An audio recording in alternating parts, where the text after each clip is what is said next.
Hey everybody, welcome to part 2 in how to stop suppressing your emotions so that they do not manifest as disease in your body. And today we're going to be talking about a really important aspect of who you are, which is your shadow. My name is Monica Yearwood. I'm the founder of Hamza Ayurveda and Yoga in the city of Chicago, where I create customized retreats for men and women looking to heal from physical and emotional issues. I also have a 10-week virtual program that I created specifically for successful men and women in business and in medicine who want to prioritize their health so they can have a life of vitality, resilience, and joy. Shadow work is a topic of huge importance to me in all of my work because all physical imbalances in the body have an emotional and mental and spiritual contribution. And so when you're looking to heal from anything, you really need to look at all of those components in order to heal holistically and genuinely. So today we're going to do a review over what shadow work is, what its benefits are in your life, what will happen if you choose not to do shadow work, and I'm also going to give you a powerful shadow work exercise that you can start using straight away. So what is shadow work anyway? So the shadow is where we put all of the parts of ourselves that we don't like or that we've rejected. We can also put our strengths into the shadow as well. So if you've ever made yourself smaller in order to make somebody else feel comfortable, if you've disowned any of your gifts because you were intimidated by them for some reason, you have taken your positive qualities and characteristics and put them into the shadow. So the shadow is the container of all the parts of yourself that you've rejected or that you don't understand, or even some of your strengths that you go into the shadow because you want to minimize them for one reason or another, or you're afraid of your strengths for some reason. It's basically all of the parts of yourself that you are not conscious of. So when you do shadow work, you're going into the shadow and excavating these parts and these beliefs and these unhealed dimensions of who you are, and you're bringing them into the light so that they can be revealed, so that they can be healed, and so that they can be integrated into the self.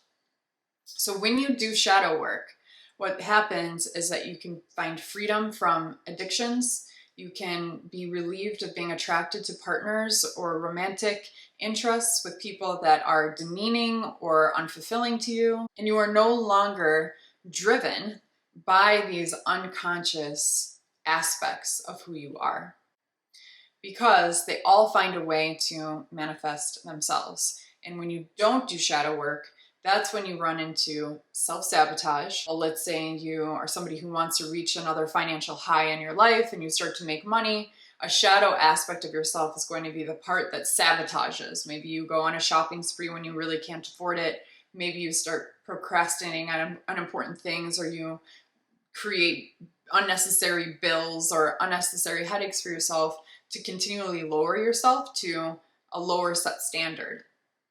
Or your shadow aspect is going to sabotage an important relationship. Maybe you're not happy about something, but you don't know how to articulate it, and you go and you have an affair. So those are very destructive aspects of the shadow that are sabotage. But your shadow can also keep you attracted to the unconscious patterns in your psyche in order to play them out as an attempt to try to pull them into the forefront of your consciousness so that you can heal. Because ultimately, we all want to heal, and we all want to become whole and self-realized. And your unconscious mind is going to recreate these patterns, even if it is traumatizing to your conscious mind, if it means that there is the potential for you to heal and to become whole. So let's avoid getting traumatized and do this skillfully and intentionally.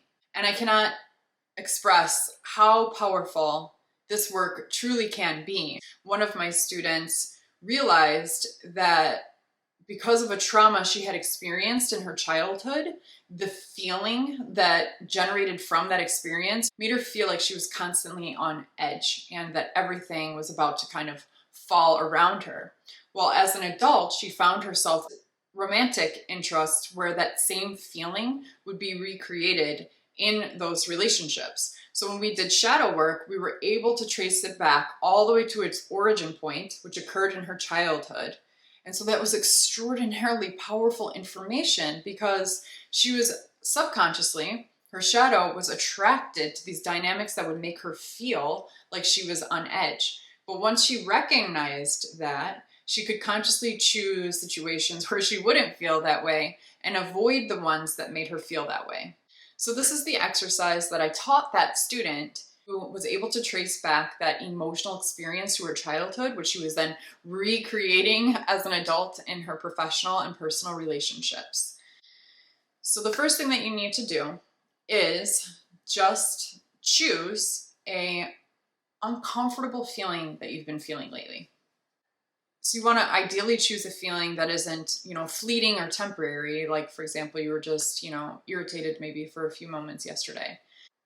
But an uncomfortable feeling that continues to resurface in your life as of late.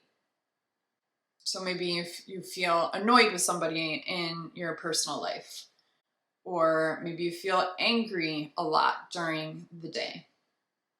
Maybe you feel demeaned by somebody you care about. Whatever feeling that continues to resurface itself in your recent life, over maybe the last 3 months. And once you have that feeling in the forefront of your consciousness, I want you to magnify the feeling.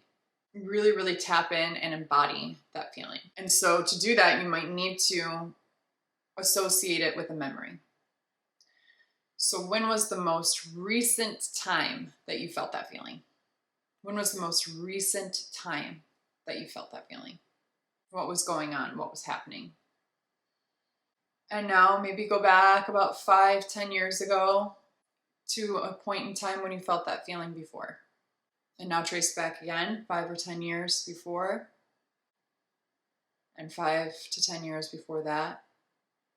And so what you're doing is you're tracing that feeling or that emotion all the way back to the first time that you felt it. So oftentimes it takes a person back to a childhood experience, but not always. So whenever it was that it was the very first time that you felt this feeling, I want you to look at that part of you who experienced that feeling from an outside perspective. And what I want you to do is for you to embody the opposite feeling. So, for example, if the feeling is frustration with somebody for a particular reason, then what would the opposite feeling be? Maybe it's peace. There are many opposites, so it's whichever opposite comes up for you in this moment is the one that you would choose. So perhaps it's frustration and peace. And you are the part of you that's peace. And you're observing the frustrated part of you from an external perspective. And now what you're going to do is you're going to begin a dialogue with this part of you. You're going to ask it, how old are you? What do you want and what do you need? Is there something you want me to know? And then you're going to have this part turn and look at you and ask the same questions. How old are you? Is there something you want me to know? Is there something you want or you need? And then you're going to ask this part of you if it wants to be integrated with you. There is no right or wrong answer to this question. This part of you might say no, because it wants you to dialogue with it more or longer. And you can always go back and revisit this part. So sometimes I may use this exercise with interfacing or dialoguing with your inner child or your highest self or your low self or your inner critic. You can really use this dialogue technique to speak with any part of you. And at first it may feel a little bit cuckoo, perhaps, but honestly, it is so profoundly effective, and you can find answers about how you're feeling and your motives in a very, very short period of time, just by going inward and creating this dialogue. At the very least, you're going to understand what the competing drives are for these different parts. All the parts of you, their primary motive, even if it's shadow, even if it's sabotage, is to keep you safe. In essence, that's what all their primary motives are. But unfortunately, it's not very skilled, and oftentimes it can lead to pain and loss. So we want to understand the needs of our competing parts and help to fulfill their needs and resolve them so that we can ultimately integrate with them when we are fully ready. Thank you so much for your time and your attention today. I know it's of value, and if you haven't yet, please subscribe to my channel, and please like and comment on the video below. That all really, really helps my algorithm. Thank you, and I hope you're well.